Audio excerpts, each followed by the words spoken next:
the Fanny nor the 1-1 want to do. I don't know if this does that either. This is Zask, like, Yeah.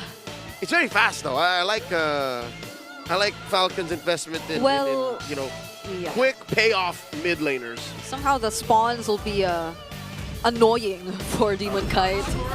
And this lineup who really needs to go up front. A Paquito? Welcome back, Edward Balboa. Oh man, it's been a minute since we've seen Edward Balboa in the Land of Dawn. Yeah. So they balance out How can we forget the Matilda too? everything with... Oh That's the my wingman. gosh. At your service. I like it. Oh my God, save for the Zushin. Yeah. This looks like an old 2002, 2003 draft. Yeah. What? So what if, like, Flap TZ goes old school too? How do they make this lineup weirder? Yeah, well, Uranus? Oh! Okay, Esmeralda. All right, take away the shields. That's so many shields. That So is a lot of many shields. And I feel like Falcons did learn from what they experienced against Omega yesterday. It was the Esmeralda that made them really struggle in that game 3. So, Okay. oh my Good picks. God. I love this meta game. I was going to say, I'll take this, man. I'm glad we're at this point in the regular season and in the meta that's shaped where we have drafts like this. Yeah. I'll New take meta it. game. I am very happy with the picks I'm seeing. Even though I always get surprised, really. But it's just so weird that the Fanny gets through, the Matilda gets through, and I know a lot of times they aren't really, or the Matilda, for instance, isn't really paid much attention to anymore. But in this scenario, you would have thought it was a perfect fit. Wow. But not until the Esmeralda came into the picture. I can't wait. I can't wait to see it. It's our last game of the regular season here. This best of 3 between these two powerhouse teams. Welcome to Aurora Mobile fighting Legends. for that top 2 seed. They have to beat Team Falcons here. Will they get started in game 1 as we jump into the Land of Dawn? And I gotta say too, I got a glimpse of it. I think they had 3 Purifies. They got 3 Purifies to deal with this Kalea. And they have a Matilda. Yeah, they do. So, hey, I think it's going to be a little bit difficult here for Oakland to catch people. Yep. Not unless they can rely on other members to force out the Purifies fuse there. And there is also the 1-1. So if you really want to get rid of the stacks of the crossbow of Tang, then you'll have to consider using the Purify just to keep yourself and your team safe. But other than that, yeah, if they do have all those Purifies still intact, then Ogwin might find it difficult to go for an engagement. Speaking of Ogwin. Down to a 1/5 of his health. Doesn't need to commit anything fancy. Doesn't have his passive. They jump in. Compromising Yue. Wings by Renegade. Yue down to a 1/4 of his health. Falcon not going to force the issue. That's a wingman right there. Yeah. Good job to get Yue out of a bad situation. He did have to pop Purify, but that's fine. Again, he can kind of adjust from there, but good attempt from Team Falcons. Yep, unfortunately, he does have the Brave Smite, so he's a little more tankier than you would consider a usual Jushin not on the Brave Smite to be. So that is a good call from Aurora. But now let's see how Falcons are going to transition, because they definitely want to keep the aggression going given their lineup. And we did say that this Zask, despite it being a surprising pick, can prove to be quite annoying most of the time, especially considering the upcoming objectives. Oh. Demon Kind Renegade, find Flap TZ. He's running away, there's nowhere to go. Flap TZ gets a few more shields and survives. Ogwin doing his darndest to keep 3 back. Few holds the Pixel Brush, drops a little Johnny, and they wail away at the Turtle. Turtle now, 3/4 of its health up. Where is Kyle? What's Kyle doing? Kyle doesn't care. He doesn't want to be a part of the fight. Edward punches 2 up, holding down the Turtle. Falcons, I'm not so sure what they're planning here. Flap Dizzy coming in! And that's long enough for them to be kept busy. Flap Dizzy still alive, stealing shields away. Ogwin punching him, kicking him, using his Genjutsu, healing them up too. What is going on? They don't want to commit. Falcons take the Turtle, and now they compromise the purple. What? They take down Demon Kite as well. What a I mean, Team Falcons win, what, 3 versus 4? They had the little Johnny, though. Oh. Maybe that helped. I'm going to say it now, that was more impressive than Onyx winning rotation. Like how? We were expecting it to be annoying, but not that annoying to a point where you're actually able to keep the entire turtle pit to yourselves without the presence of your jungler. I felt a little bit of hesitation from Aurora. Did you not? Yeah, I did. And which is so surprising because if they were actually able to kill Flap, Yep. none of that would have happened. So the fact that Flap TZ even survived that whole thing up top before that all broke out was a big part of them being able to do that, pull that off, and even take some of the buffs. Oh, Edward. 2v1. Edward flickering back, no forward! And he's about to get caught here. Extra shields on Perry Bogard, the tail end of the dance. Oh! Taking him down off camera, we barely missed it. Demon Kite goes. We didn't exactly see what happened there, but it was most likely an attempt too from Demon Kite to take away the purple, seeing that Kyle TZ was there, but for some reason Few is just always able to manage everything as the Zas. Oh, they might try to make another play. Look at Kyle TZ here, putting pressure on Yue. No, look down bottom, Yue pops a Crimson Beacon, but down bottom's where the action's at. Ogwin at less than half health, Marco pushing forward. It's as if Dominic didn't just drop the Zaman Force 10 seconds ago to try and take down Marco. Yeah, he's having such a great time too.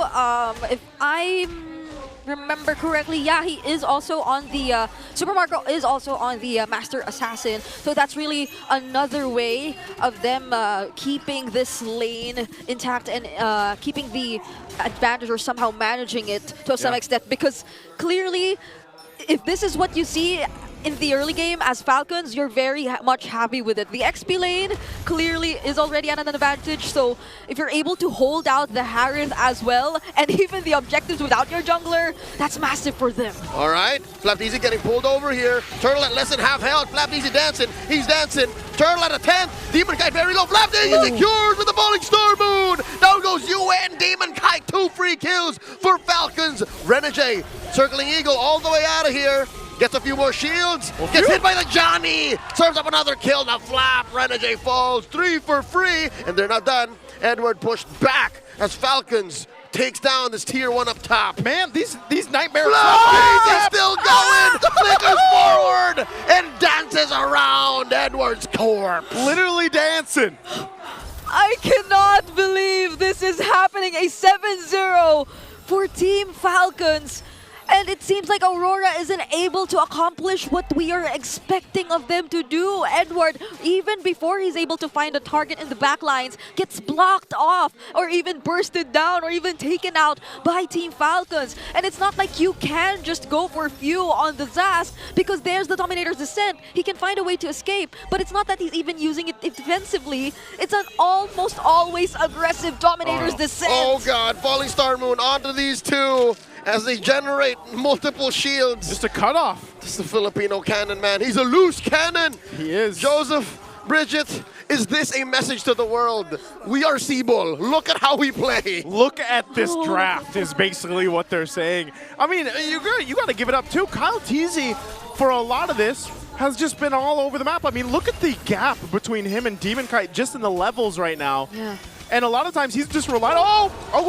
Ogwin engages, pulls one over, and they are compromised underneath tier 1. They're dashing through, cables up, down goes DK. Traded out for by Kyle, takes quite a few hits from that turret.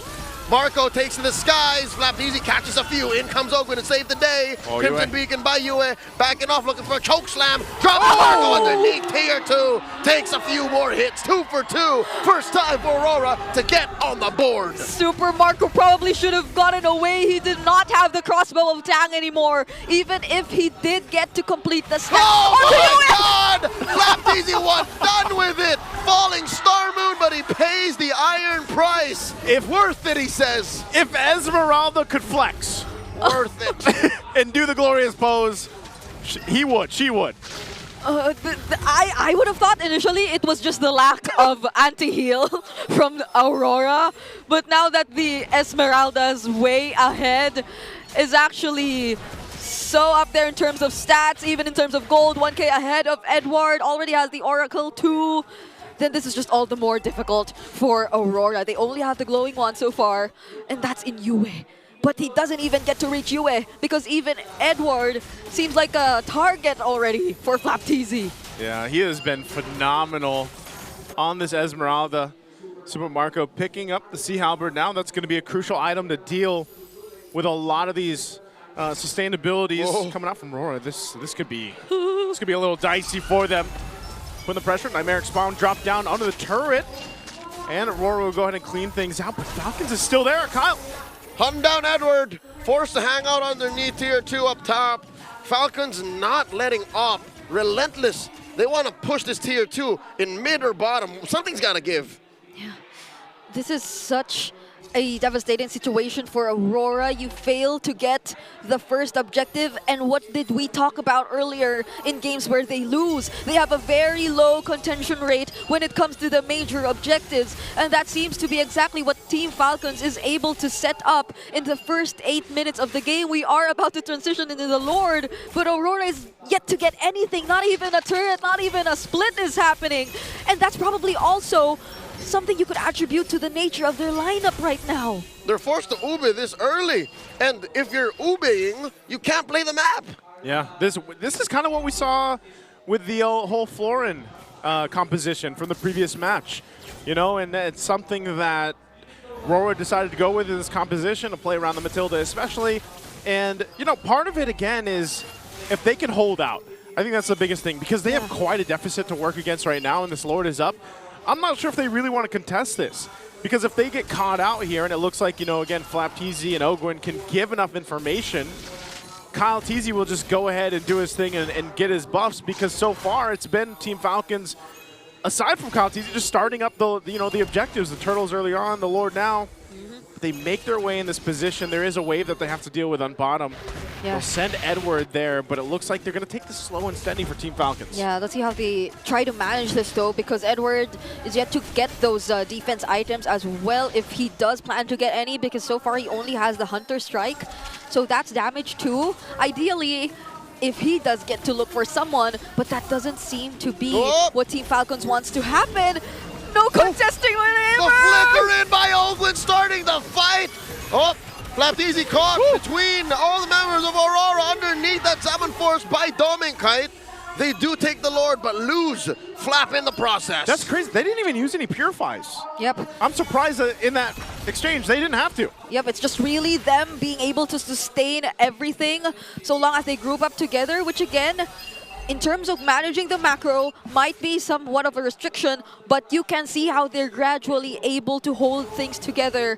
If ever Team Falcons doesn't get to look for the right timing, if they don't commit all at once, similar to how there was an isolated play, or similar to how flapTZ was isolated earlier, so Aurora was just able to work on him, but they still have other things to worry about, and one of them is the upcoming Lord marching up top. You know what's hilarious? flapTZ isolated himself. He makes these calls and saying, I'm going in! He did. I can imagine him saying that, actually. He's done it a couple times here. Lord's going to be dealt with pretty quickly. Tsunami Slam on a Demon Kite. They do pop the Holy Defense. Falcons taking it slow now. I can feel that this might be a little uncomfortable for the Nest, for everyone watching, but this is the right thing to do for Falcons, you know? Yeah. They've slowed down on the ramp up, and flapTZ has to respect the fact that I can't keep doing that, man. You can't just jump into 5. Yeah, you can, especially without the Purify. But they do have the flickers, a lot of flickers, so just one, I'd say just one opening wherein the Fuse really able to poke them down. Ogwen's able to surprise them with multiple members of Aurora getting knocked up. And Super Marco also finding the stacks onto just a single member of Aurora will mean a lot for the team fight, since they're always grouped up together. And right now, Super Marco's already approaching 10K in terms of gold and has already gotten the Malefic gun as well. So it will be slightly easier for him to reach the targets whenever necessary. But for now, Team Falcons, I agree, they do have to play the disciplined game, the route in terms of managing the way Aurora's playing the latter portions of this game. The amount of damage and the amount of total heal that Flap is doing on this Esmeralda is pretty nuts. He is him. He is him right now. Oh. TZ on the flank, but I don't think there's really much to follow up. And, you know, that's the thing here. You pointed this out earlier, Leo. Like, he really can't, like, no one can really just jump on in. into this lineup, Aurora. That is one of the main strengths of Aurora's lineup. Again, it's in their DNA. They like to ube. As early as what? The 7-8 minute mark, they were already ubeing, which I think, you know, stopped the bleeding a little bit. But then again, it'll come to a point wherein Falcons will play the map, and that's what's scary. You're dealing with a Fanny. Yeah. And is that a purple steal? Did he get it? Who stole it? Who got it? Is it on DK? I'm not sure if Demonkite actually was, managed to get that. Because he's got the retribution. Because So. Kyle committed to the retry. Yeah. Yeah. Kyle committed it. This Lord is up. It's a Kyle. Yeah, Kyle's there on the bot. Team Falcons will go ahead and start this one up. But Rora wants to fight this, even despite them being down thousands and thousands of gold. Yep. Yeah, so he didn't get the purple buff. Demonkite doesn't have it, so it's taken from him. Kyle might put pressure there, but Edward goes and handles that bottom. But look at the rotate happening. Oh. Super Marco and Ogwin are going too. They might go right. for Edward. They're baiting the Lord, and they successfully get to it. They give Edward a tsunami slam, plus plant him 6 feet under, and that's a pickoff for Falcons. Oh my goodness, Aurora sent Edward to deal with the waves, probably under the assumption that it was only Kyle Teasy pressuring But it. instead, he got dealt with. He's the only guy with the flicker, by the way, so you know that was And the he target to used go it, for. He did. And he used it, and they get a free Lord. Falcons Feels bad, man, not to have a Purify. use the map against Aurora. I was supposed to say, like, especially at this point, Aurora can really take advantage of the narrow areas wherein they can force to pick a fight. But just the same for Falcons, they didn't want to engage in any of it just yet. It was really the Lord that they were after, and a beautiful play in terms of macro, which gave them the objective. So again, it's Aurora on the defense. They have Edward back though, but given the limitations of their range, they'll have to work hard in order to defend this upcoming siege. Dominkite commits his Salmon Force just to clear the wave. But they know there's a Lord marching up there, and all the waves are synced up, so Falcons, I think they're planning to take down like at least 2 inhibitors. Yeah, working on this mid one already. Lord up top 2, they jump in. And there's a fight. Salmon Force committed by Dominkite, but he gets popped in. A tsunami slam on the 1. Pulled in by the Wings by Wings. Turret still standing in mid, but the top lane inhibitor has fallen. Aurora still breathing. For some reason, Kyle Teasy was able to find Dominkite and all that. And he's still standing underneath the base. Flapped easy, barely up. Gets taken down by Yue. But the base is a target. Crossbow tang by Super Marco. Waves crashing through. Falcons soar and take game 1. The Team Falcons get first blood in this best of 3, making it that much more difficult for Aurora to get that top 2 seed. The winter crown was already there. It was already there. But right after Super Marco